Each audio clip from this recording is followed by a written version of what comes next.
Krásný den, já vás všechny zdravím, vítám vás u svého dalšího videa a napadlo mě, že udělám takové rychlé povídání o tom, co moje tělo aktuálně toleruje a co můžu a nemůžu jíst. Respektive spíš bude to video o tom, jaké potraviny jíst můžu, a někdy do budoucna bych natočila video další, co mé tělo jako histaminika netoleruje. Takže já jsem teďka dala do trouby kuřecí stehno, takže peču kuře a budu k tomu mít bramborovo-batátové pyré. To jenom tak na okraj, protože se mi nechtělo vymýšlet nic extra. Ale chtěla bych vám teda říct, jaké potraviny v akutní fázi histaminové intolerance, na které jsem už 5 měsíců, toleruju.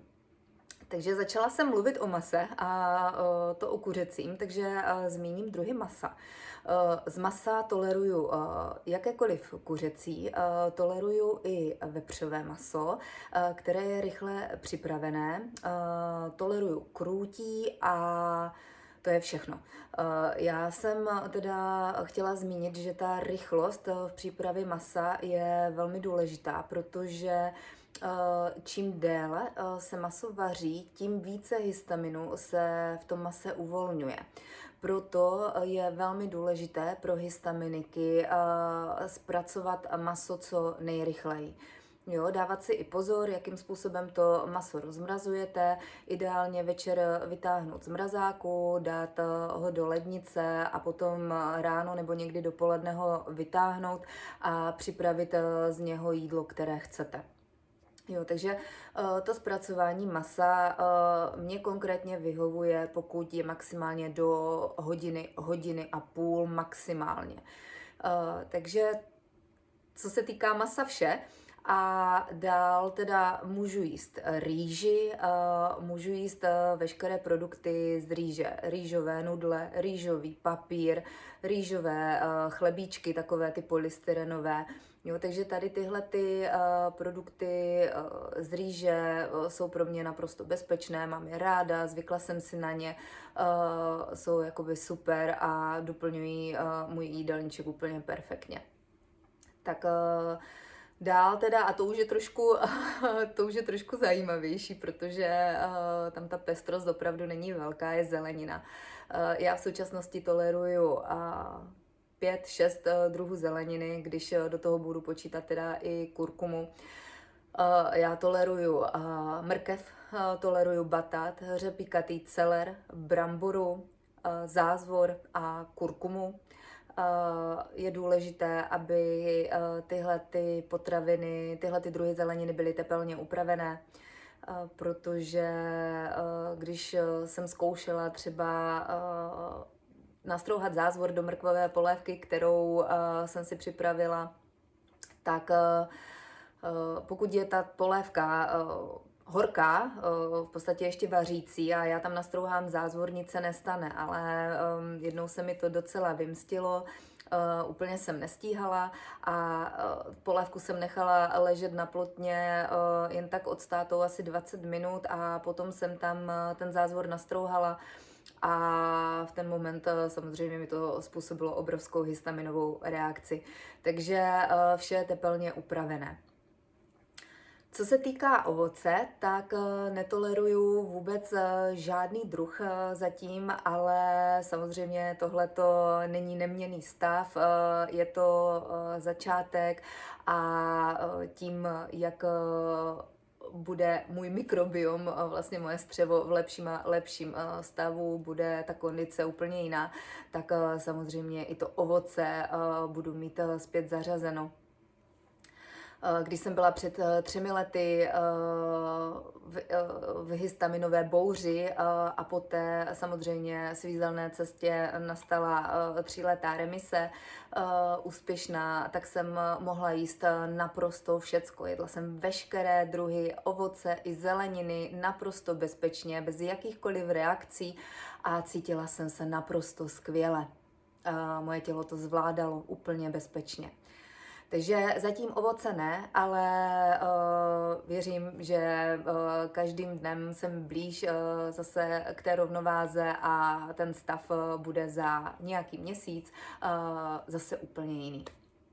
Tak, co se týká dalších doplňků v mojí kuchyni, tak jsou to věci z kokosu, jako je kokosová mouka, kokos strouhaný, kokosové plátky, kokosové mléko v plechovce, to naprosto miluju, protože tím nahrazuju v uvozovkách smetanu, jo, takže si z toho můžu udělat krémovou polívku, můžu si udělat kuřecí kousky, jo, jako a zalít to smetanou, zalít to tím kokosovým mlíkem, takže je to opravdu takové jako lahodné, když si to dáte potom třeba s rýží nebo s těstovinou a doplníte to nějakou tu zeleninu, dáte si tam prostě řapíkatý celer, tu mrkev, je to mňamka, mě to moc chutná.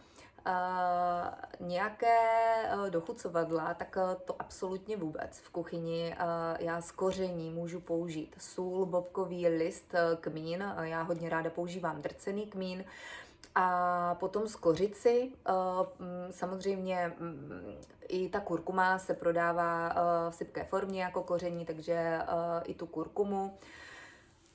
Co se týká třeba té skořice, tak tu mám hodně ráda, když si dělám třeba sladší věci, které doslazuju jenom tou skořicí, já nepoužívám žádné sladidlo.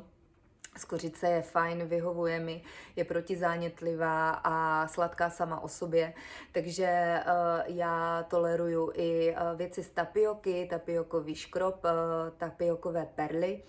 A když si dělám třeba palačinky z toho tapiokového škrobu, tak si tam přidávám jako sladidlo právě tu skořici. Potom nesmím zapomenout na tuky, já používám ghee, připuštěné máslo, používám olivový olej, používám sádlo a používám kokosový olej. Kokosový olej využívám právě do těch sladších jídel, třeba do těch tapiokových palačinek, a ostatní 3 tuky většinou využívám k těm slaným jídlům. Tak nějak jsem si našla tu cestu, asi se mi to úplně nejlépe k tomu hodí a chutná mi to takhle, tady tyhle ty kombinace, jakoby sladká versus slaná příprava jídel. Mouky, tak tam to taky nebude moc na dlouho.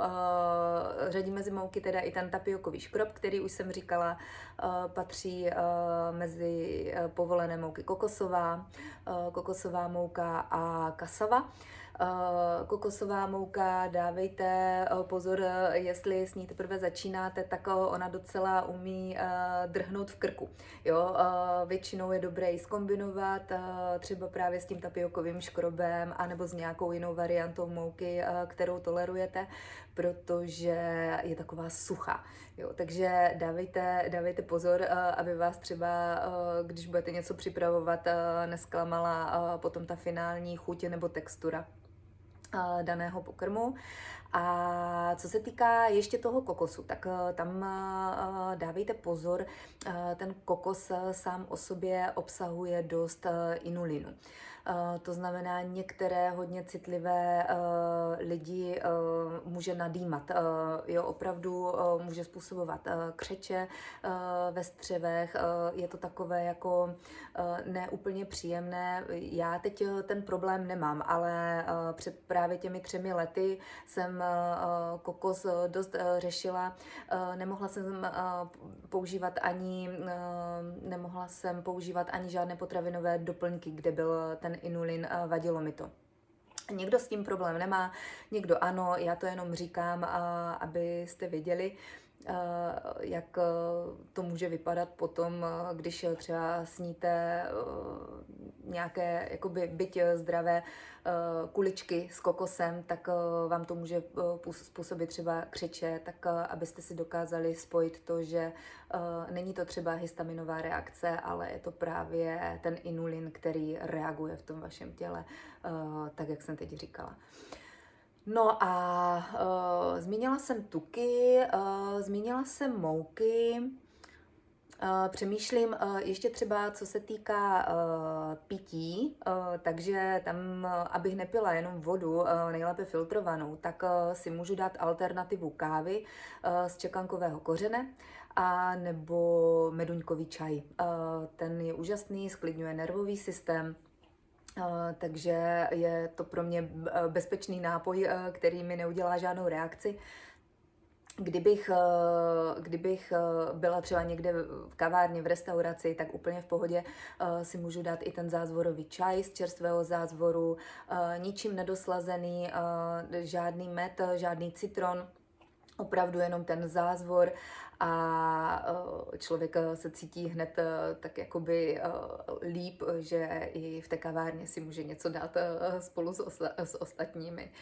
Takže to je, co se týká nějakých surovin, které moje tělo teď aktuálně toleruje. Já samozřejmě ten jídelníček rozšiřuju. Jenom tím, že nemám žlučník, jak už jsem říkala, všechno je pomalejší a to tělo si pomaleji zvyká. Pro mě je teď velký milník, kdy zařazuju probiotika bez D-laktátu.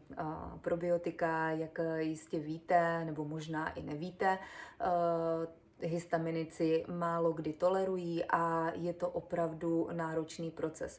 Já právě před těmi 3 lety, když jsem se potýkala s histaminovou intolerancí poprvé, tak pro mě bylo opravdu velmi náročné probiotika zařazovat. Já jsem zařazovala několik druhů probiotik, až se konečně jakoby povedlo něco zařadit a poté, když jsem byla v 3leté remisi, tak jsem jedla úplně všecko. Jedla jsem probiotika, jedla jsem i fermentované potraviny, pila jsem kombuchu. Opravdu mi to nezpůsobovalo žádné reakce. Já jsem opravdu byla jako člověk, který nikdy histaminovou intolerancí netrpěl. Jo, já jsem byla naprosto bez příznaků, bez problémů. Cítila jsem se naprosto zdravě a možná teda to bylo i proto, že jsem zpět do svého jídelníčku nezařadila lepek, mléko, průmyslově zpracované potraviny, alkohol. Já jsem 9 let totálně abstinovala, já jsem nepila ani kapku alkoholu. Protože já jsem tak nějak vlastně ty roky předtím přišla na to, i že mě ten alkohol vůbec nechutná, takže pro mě to nebylo nic jako náročného, vůbec alkohol jsem odmítala. A jsem si dala kávu, pila jsem teda většinou bezkofeinovou, ale jsem si dala i normální šálek kávy a neudělalo mi to vůbec nic, nedělalo mi to žádné reakce. Takže já opravdu teda po 5 měsících nebo v 5. měsíci histaminové intolerance toleruju pouze to, co jsem říkala. Ale je to z toho důvodu, že mojím cílem je dostat se zpátky do toho stavu, ve kterém jsem žila teď 3 roky a bylo mi naprosto skvěle. Takže určitě budu s vámi sdílet další okamžiky na mé cestě. Příští video bych chtěla natočit na téma právě, co si histaminik nemůže dovolit a na čem si nemůže pochutnat, co způsobuje velké histaminové reakce a co uvolňuje velké množství histaminu.